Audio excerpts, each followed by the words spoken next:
إن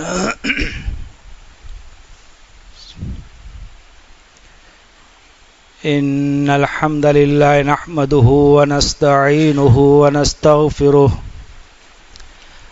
ونعوذ بالله من شرور أنفسنا من سيئات أعمالنا من يهده الله فلا مضل له ومن يضلل فلا هادي له وأشهد أن لا إله إلا الله وحده لا شريك له وأشهد أن محمدا عبده ورسوله أما بعد فإن خير الحديث كتاب الله وخير الهدي هدي محمد صلى الله عليه وسلم وشر الأمور محدثاتها وكل محدثة بدعة وكل بدعة ضلالة وكل ضلالة في النار.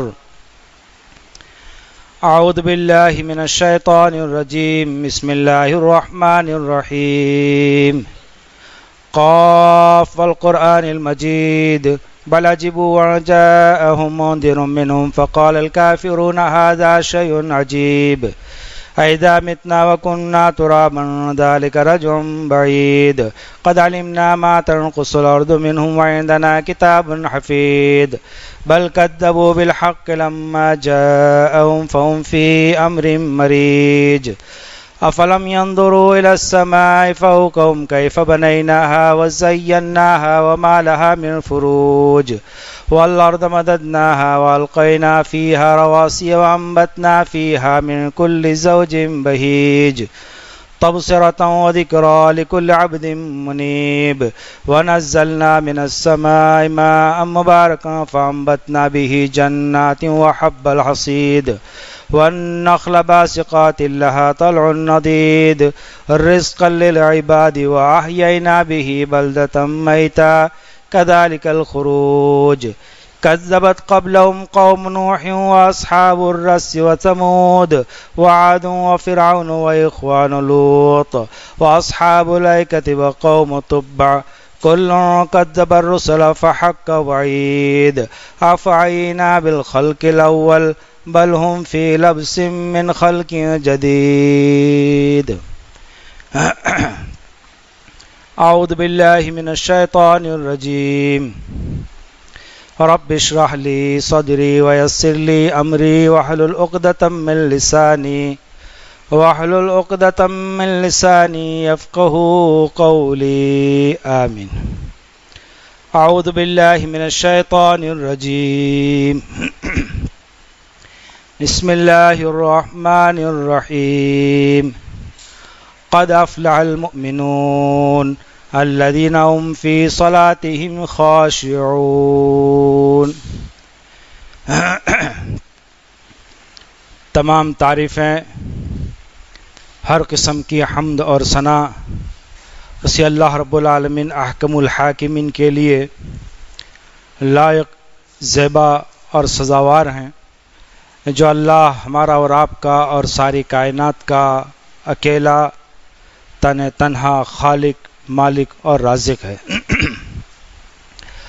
اللہ رب العالمین کی اس تعریف کے بعد ہمارے اور آپ کے آخری نبی جناب محمد الرسول اللہ صلی اللہ علیہ وسلم، آپ کی مقدس ذات پر بے شمار اور انگنت درود اور سلام نازل ہوں۔ اللہم صلی علی محمد وعلی آل محمد کما صلیت علی ابراہیم وعلی آل ابراہیم انک حمید مجید۔ اللہم بارک علی محمد وعلی آل محمد کما بارکت علی ابراہیم وعلی آل ابراہیم انک حمید مجید۔ حمد اور صلاۃ کے بعد آج کے اس خطبہ جمعہ میں آپ حضرات کے سامنے قرآن کریم کی سورہ مومنون کی 2 آیتیں تلاوت کی گئی ہیں۔ اللہ رب العالمین نے ان 2 آیات میں بڑی اہم بات کہی ہے، اور وہ یہ کہ قد افلح المؤمنون، تحقیق کے مومنین کامیاب ہو گئے۔ کون سے مومنین؟ کون سے اہل ایمان؟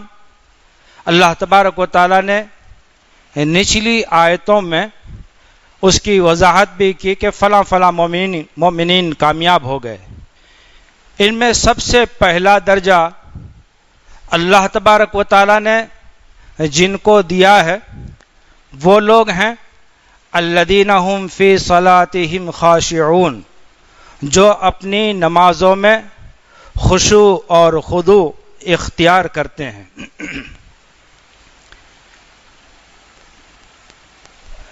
توحید اور رسالت کو ماننے کے بعد ایک اہم عمل جو مسلمانوں کے سامنے آتا ہے وہ نماز ہے۔ نماز اسلام کا ایک رکن ہے اور اسلام کا ایک ستون ہے۔ اللہ تبارک و تعالیٰ نے اس کی اہمیت کو قرآن کریم کے اندر بہت ہی واضح کیا ہے، اور خود رسول اللہ صلی اللہ علیہ وسلم نے نماز کے بارے میں بڑی وضاحتیں بیان کی ہیں۔ سب سے پہلا عمل مسلمان ہونے کے بعد سامنے آتا ہے وہ نماز ہے۔ اگر بندہ نماز پڑھتا ہے تو مسلمان ہے، اور اگر بندہ نماز سے متنفر ہے یا نماز نہیں پڑھتا تو اس کے درمیان جو فرق کرنے والی چیز تھی وہ نماز ہی تھی۔ اب اس کے اور اس اسلام کے درمیان کفر ہی آ جاتا ہے۔ اگر نماز پڑھتا ہے تو مسلمان بن کر رہتا ہے، اور اگر نماز نہیں پڑھتا تو اسلام سے گویا کہ وہ نکل جاتا ہے۔ یہ جو نماز ہے، اس نماز میں 3 طرح کا عمل ہوتا ہے۔ ایک زبان سے بھی عمل ہوتا ہے، اور دل کا بھی عمل ہوتا ہے، اور اعضاء کا بھی عمل ہوتا ہے۔ یعنی نماز پڑھنی تو ہے، لیکن کس طریقے سے پڑھنی ہے، کس انداز سے پڑھنی ہے۔ تو پہلے نمبر پر کہ دل جمعی کے ساتھ، یعنی دل کے اندر خشوع ہو، خضوع ہو، اطمینان ہو، اور پھر زبان سے یعنی قرآن کریم کی صورتیں وہ قرآن پڑھے، دعائیں پڑھے اور ذکر و اذکار کرتا رہے۔ اعضاء کے ساتھ اس سے مراد ہے کہ آدمی رفع یدین کرے، رکوع کی حالت میں جائے، سجدے میں جائے۔ تو ایک نماز جو ہے اس کو جس طریقے سے پڑھنی چاہیے، اگر بندہ اس ڈھنگ سے اور اس طریقے سے پڑھتا ہے تو یہ نماز ہے۔ اور اسی نماز کو، یہی نماز اللہ تبارک و تعالیٰ کو مطلوب ہے۔ اگر جیسے تیسے آدمی نماز پڑھ لیتا ہے تو ہمارے پاس تو یہ نماز سمجھی جائے گی، عام مسلمانوں کے سامنے یہ نماز سمجھی جائے گی، لیکن اللہ تبارک و تعالیٰ کے پاس اس نماز کی کوئی اہمیت نہیں ہوگی، اور اللہ اس نماز کو نماز کا درجہ ہی نہیں دے گا۔ اس لیے آدمی جب بھی نماز کے لیے کھڑا ہو تو خشوع اور خضوع کے ساتھ، دل جمعی کے ساتھ، اور اس انداز سے نماز پڑھے کہ میں اپنے اللہ سے باتیں کر رہا ہوں، اپنے اللہ سے کلام کر رہا ہوں۔ اگر اس انداز سے نماز پڑھتا ہے تو دیکھنے والا بھی دیکھے گا تو پتہ چلے گا کہ واقعی یہ آدمی اللہ کی عبادت کر رہا ہے اور عبادت میں مشغول ہے۔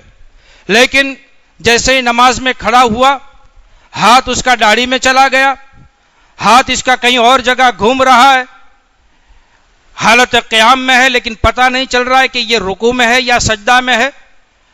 اگر ایسی نماز پڑھ رہا ہے کوئی تو سمجھ لیجئے کہ وہ اپنے نماز کے تعلق سے فکر مند ہو کہ میری یہ نماز جو میں پڑھ رہا ہوں، اللہ تبارک و تعالیٰ کو یہ نماز مطلوب نہیں ہے۔ اس لیے میں آج کے اس خطبے میں یہ کہنا چاہوں گا کہ اگر ہم نماز پڑھتے ہیں تو الحمدللہ بڑی اچھی بات ہے، لیکن خشوع اور خضوع کے ساتھ پڑھتے ہیں تو مزید الحمدللہ بہت اچھی بات ہے، اور اگر اس طریقے سے نہیں پڑھتے تو ہم کو اپنی نمازوں کو چیک کرنا چاہیے اور دیکھنا چاہیے کہ ہماری نماز کے اندر کہاں کمی کہاں خامی ہے. اس کمی اور خامی کو دور کرنے کی کوشش کریں. دیکھیے اللہ تبارک و تعالیٰ نے قرآن کریم میں نماز کی تاکید کرتے ہوئے فرمایا اقیموا الصلاۃ، تم نماز قائم کرو. اور نماز پڑھنے والے جو لوگ ہیں ان کی تعریف میں اللہ تبارک و تعالیٰ نے یہ فرمایا کہ اقاموا الصلاۃ، یہ وہ لوگ ہیں جنہوں نے نماز قائم کی. اور فرمایا یقیمون الصلاۃ، یہ وہ لوگ ہیں جو نماز قائم کرتے ہیں. اور فرمایا المقیمین الصلاۃ، یہ وہ لوگ ہیں جو نماز قائم کرنے والے لوگ ہیں. اللہ تبارک و تعالیٰ نے قرآن کریم کے اندر ایسے لفظ استعمال فرمائے نماز کے تعلق سے جس میں اقامت کا لفظ آتا ہے. اللہ تعالیٰ نے یہ نہیں فرمایا کہ صلو، تم نماز پڑھو، یا یصلون، وہ لوگ جو نماز پڑھتے ہیں، یا پھر یہ نہیں کہا کہ المصلین، نماز پڑھنے والے لوگ، یہ نہیں فرمایا، بلکہ اقاموا الصلاۃ، یقیمون الصلاۃ، المقیمین الصلاۃ، ایسے لفظ ایسے الفاظ استعمال کر کے اللہ تعالیٰ نے بتلایا کہ نماز تو پڑھنا تو ہے لیکن اقامت کے ساتھ، پابندی کے ساتھ. دیکھیے یصلون یا مصلین کے جو لفظ آتے ہیں وہ نماز سے جو غفلت برتتے ہیں ان کے لیے ہے. اللہ تبارک و تعالیٰ نے سورہ ماعون میں ارشاد فرمایا فویل للمصلین، ان نمازیوں کے لیے ویل ہے، بربادی ہے، الذین هم عن صلاتهم ساہون، جو اپنی نمازوں سے غفلت برتتے ہیں. غفلت میں بہت کچھ چیزیں آ جاتی ہیں. وقت پر نہیں پڑھتا آدمی تو یہ بھی ایک غفلت ہے، سستی سے پڑھ رہا ہے یہ بھی ایک غفلت ہے، خشوع اور خضوع کے ساتھ نہیں پڑھ رہا ہے یہ بھی ایک غفلت ہے.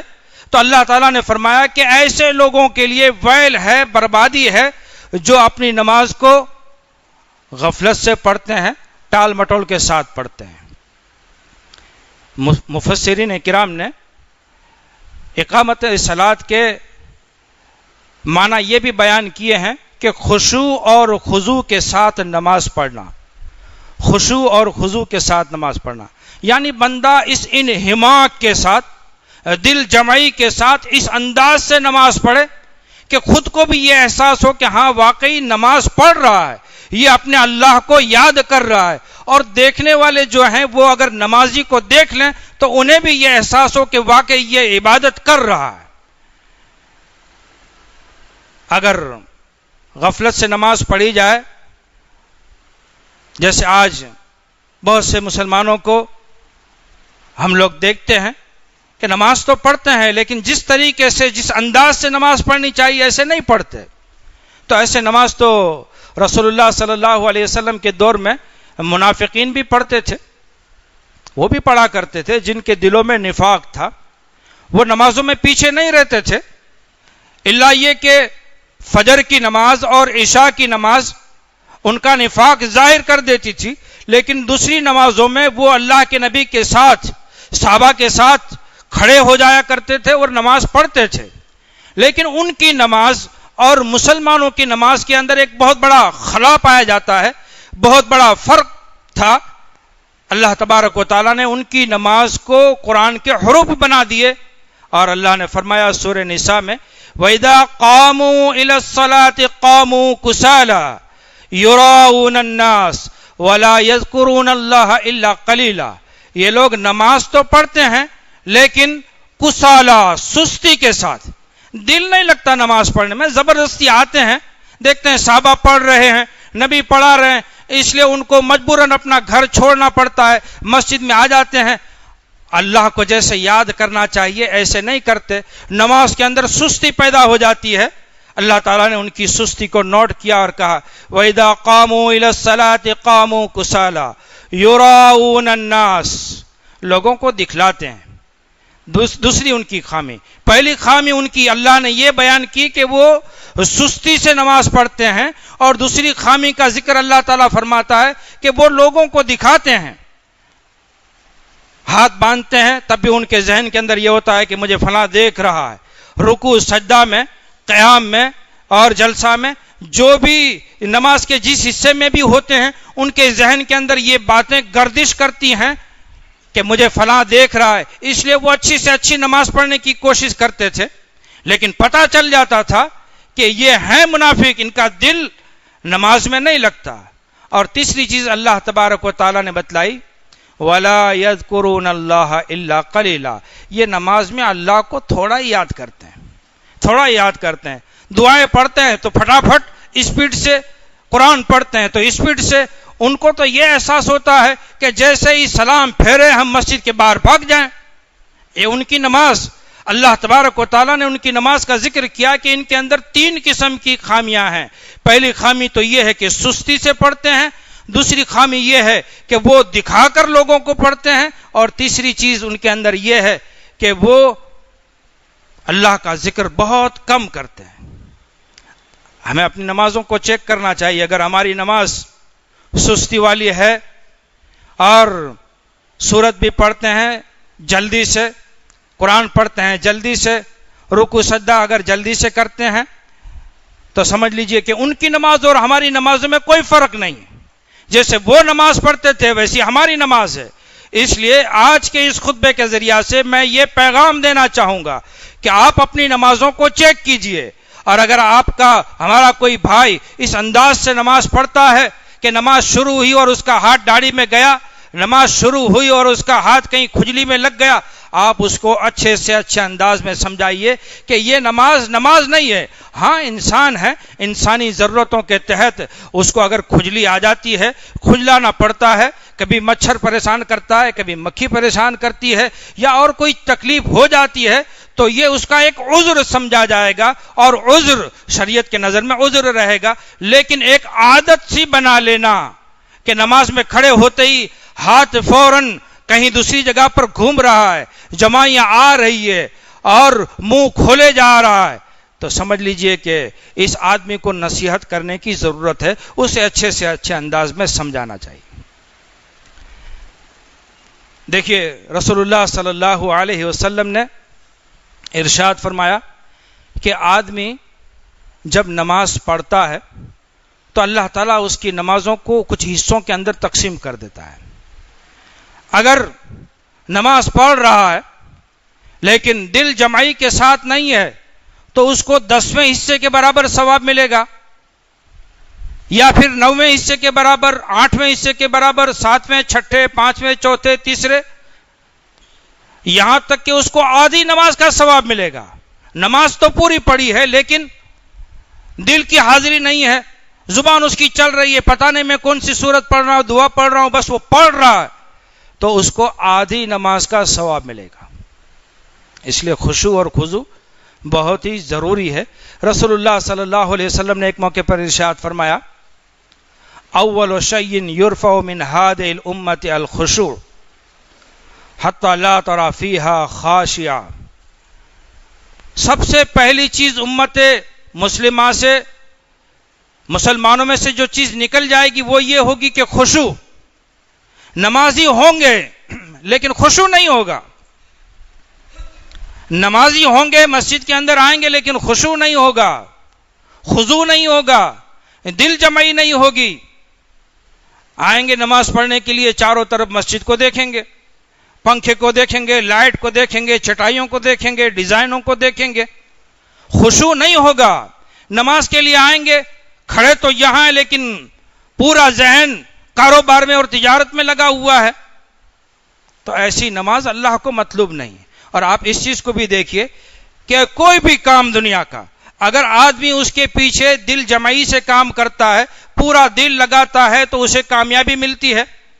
تجارت کو آپ لیجئے، تجارت میں اگر غفلت کریں تو نقصان ہوگا، تجارت میں اگر دل جمعی نہ ہو، گاہک کے ساتھ اچھا سلوک نہ ہو، تب بھی نقصان ہوگا۔ بالکل اسی طریقے سے نماز ہے، نماز کے اندر اگر دل جمعی نہیں ہے تو بہت بڑا نقصان ہے۔ ہم خوش ہو رہے ہیں دل کے اندر کہ ہم نے نماز پڑھی، لیکن یہ نماز صحیح معنوں میں اللہ تبارک و تعالیٰ کے پاس قابل قبول ہے یا نہیں۔ اس لیے اللہ تبارک و تعالیٰ نے سورہ مومنون کے اندر فرمایا کہ قد افلح المؤمنون، وہی مومن کامیاب ہیں الذین هم فی صلاتهم خاشعون، جو اپنی نمازوں کے اندر خشوع اور خضوع اختیار کرتے ہیں۔ رسول اللہ صلی اللہ علیہ وسلم نے فرمایا کہ امت مسلمہ کے نمازوں میں سے خشوع اور خضوع نکل جائے گا، یہاں تک کہ آپ ایک آدمی کو بھی خشوع اور خضوع والا نہیں پائیں گے، ایک آدمی بھی ایسا نہیں ہوگا جو خشوع اور خضوع کے ساتھ نماز پڑھتا ہو۔ آج اگر ہم ہماری نمازوں پر غور کریں تو ایسے ہی حالات ہیں، اللہ رحم فرمائے ہم پر۔ ہم کو جس طریقے سے شریعت نے نماز مطلوب کی ہے، مانگی ہے، ایسی نماز پڑھنے کی توفیق عطا فرمائے۔ رسول اللہ صلی اللہ علیہ وسلم نے فرمایا رب صائم لیس له من صیامه الا الجوع ورب قائم لیس له من قیامه الا السحر، بہت سے روزدار روزہ رکھنے والے ایسے ہوں گے کہ بھوک کے سوائے ان کے پلے کوئی چیز پڑنے والی ہی نہیں، اور بہت سے رات کے قیام کرنے والے ایسے ہوں گے کہ وہ قیام تو کریں گے لیکن سوائے کھڑے ہونے کے اور سوائے تھکنے کے ان کے نصیب میں کوئی چیز نہیں آئے گی۔ کیوں؟ اس لیے کہ شریعت نے جو مطالبہ کیا ہے، جو مانگ کی ہے، وہ مانگ کے اندر وہ بالکل خالی ہیں۔ ایک بار ایسا ہوا کہ رسول اللہ صلی اللہ علیہ وسلم مسجد میں تشریف فرما ہے، ایک آدمی آتا ہے، سلام کیا اور مسجد کے ایک کونے میں اس نے اپنی نماز شروع کر دی۔ رسول اللہ صلی اللہ علیہ وسلم اس کی نماز کو دیکھ رہے ہیں، اور جیسے ہی وہ نماز پڑھا لوٹا، اللہ کے نبی کو پھر سے سلام کیا، آپ نے سلام کا جواب دیا، ساتھ میں فرمایا کہ ارجع فصلی فإنک لم تصلی، جاؤ لوٹ جاؤ، تم نے نماز نہیں پڑھی۔ گیا پھر سے نماز پڑھی، پھر لوٹا سلام کیا، آپ نے وہی الفاظ استعمال فرمایا، ایک بار، دو بار، تین بار ایسا ہو گیا، تین بار اس نے نماز پڑھی ہے، لیکن اللہ کے نبی نے فرمایا کہ تم نے نماز نہیں پڑھی، دوبارہ پڑھو۔ اب تھک گیا ہے، کہنے لگا اللہ کے نبی نماز کیسے پڑھی جائے مجھے بتائیے، میں ایسے انداز میں اور اس طریقے سے نماز پڑھوں؟ تین بار تو میں نے نماز پڑھی ہے، لیکن آپ نے ہر بار یہی کہا کہ نماز پڑھو، اور ابھی بھی آپ یہی کہہ رہے ہیں، تو اللہ کے نبی مجھے نماز سکھائیے، میں نماز کیسے پڑھوں؟ رسول اللہ صلی اللہ علیہ وسلم نے اس آدمی کو بتایا کہ دیکھو پہلے قیام کرو، اچھے طریقے سے کھڑے رہو، ثم ارکع حتی تطمئن راکعا، پھر رکوع کرنا اور اچھے طریقے سے رکوع کرنا، پیٹھ وغیرہ سر وغیرہ سب برابر برابر ہو جائیں، ثم ارفع حتی تعتدل قائما، پھر رکوع سے کھڑے ہو جانا، اچھے طریقے سے اچھے ڈھنگ سے کھڑے ہو جانا، ایسے نہیں رکوع بھی جیسے تیسے ہو، کمر صحیح نہ ہو، رکوع سے ابھی برابر کھڑے نہ ہوئے فوراً سجدے میں پڑ گئے، گر گئے، نہیں ایسا نہیں۔ پھر آپ نے فرمایا کہ سجدہ کرنا، ثم اسجد حتی تطمئن ساجدہ، اطمینان سے سجدہ کرنا، ثم ارفع حتی تطمئن جالسا، پھر سجدے سے اطمینان کے ساتھ بیٹھنا۔ آپ نے فرمایا اسی طریقے سے تم اپنی نماز کو پوری کرو۔ معلوم یہ ہوا کہ نماز پڑھنی ہے تو قیام بھی صحیح طریقے سے کرنا ہے، اور رکوع بھی برابر کرنا ہے، رکوع میں پیٹھ بھی برابر ہونی چاہیے، رکوع سے کھڑے ہونا ہے تو آرام اور اطمینان کے ساتھ کھڑا ہونا ہے، اور پھر کھڑے ہو کر جب سجدہ کرنا ہے تو سجدہ بھی اس اطمینان کے ساتھ ہو کہ ہماری پیشانی بھی لگ جائے، ناک بھی زمین پر لگ جائے، ہاتھ بھی اچھی طریقے سے گھٹنے اور پاؤں وغیرہ سب اپنی جگہ پر جمے ہوئے ہوں، یہ نماز۔ پھر سجدے سے کھڑے ہو جاؤ تو اطمینان سے بیٹھ جاؤ، ایسا نہیں کہ آدھا سجدہ ہوا ہے، سر ابھی زمین سے 1 یا 2 انچ اونچا ہوا ہے، دوسرا سجدہ دھڑلے سے کر دیا، نہیں ایسا نہیں۔ آپ نے پوری نماز ان کو بتائی اور کہا کہ اس طریقے سے نماز پڑھو، یہ نماز ہے۔ بہت سی جگہ ہم لوگ دیکھتے ہیں لوگ رکوع اس طریقے سے کرتے ہیں کہ پتہ نہیں چلتا کہ یہ رکوع ہے یا نہیں، اور رکوع سے کھڑے اس طریقے سے ہوتے ہیں کہ آدمی برابر کھڑا ہوتا ہی نہیں، آدھا کھڑا ہوا اور سجدے میں گرا، سجدے کے اندر نہ جانے ابھی 1 یا 2 دعا پڑھی، سجدے سے سر 1-2 انچ بمشکل اٹھتا ہے، فوراً دوسرا سجدہ ہوتا ہے، یہ کون سی نماز ہے؟ ہم اپنی نمازوں کا جائزہ لیں، شریعت کو کون سی نماز مطلوب ہے، ہم کون سی پڑھ رہے ہیں؟ اور پھر آپ دیکھیے رمضان کے اندر تراویح کا کیا حال ہوتا ہے، تراویح کا کیا حال ہوتا ہے، قرآن کا کیا حال ہوتا ہے، دعاؤں کا کیا حال ہوتا ہے. ایک ایک سانس کے اندر سورہ فاتحہ پڑھ دی جاتی ہے، اتنی اسپیڈ ہوتی ہے. رکوع، بوڑھا آدمی پیچھے رکوع کر رہا ہے، تب تک تو امام سجدے میں ہے. ابھی بوڑھا آدمی سجدے میں جا رہا ہے، تب تک امام کھڑا ہو گیا. کتنی اسپیڈ سے نماز پڑھی جا رہی ہے. ان نمازوں کا کیا ہوگا؟ تو کہنے کا مطلب یہ ہے کہ نماز جو ہے وہ بڑے انہماک کے ساتھ ہے، خشوع اور خضوع کے ساتھ ہے.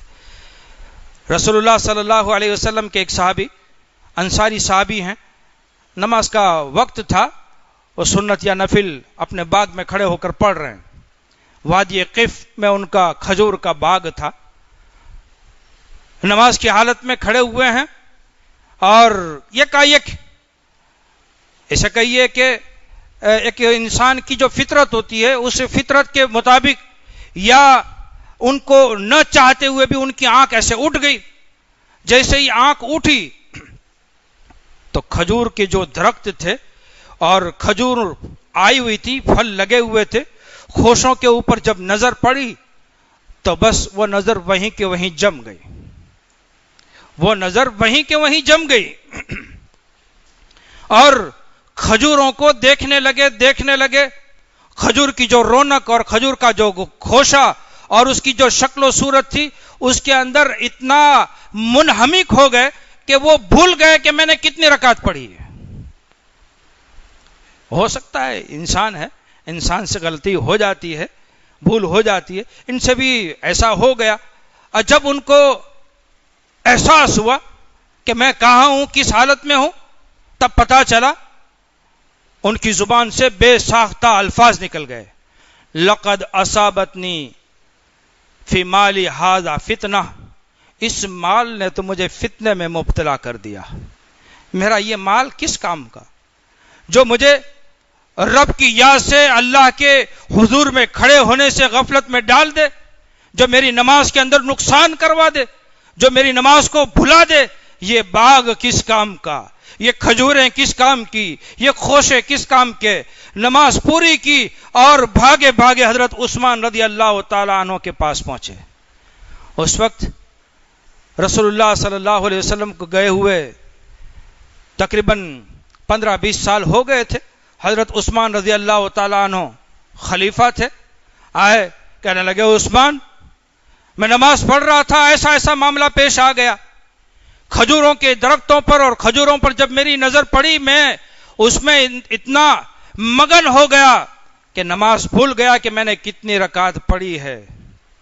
اب آیا اس لیے ہوں کہ یہ پورا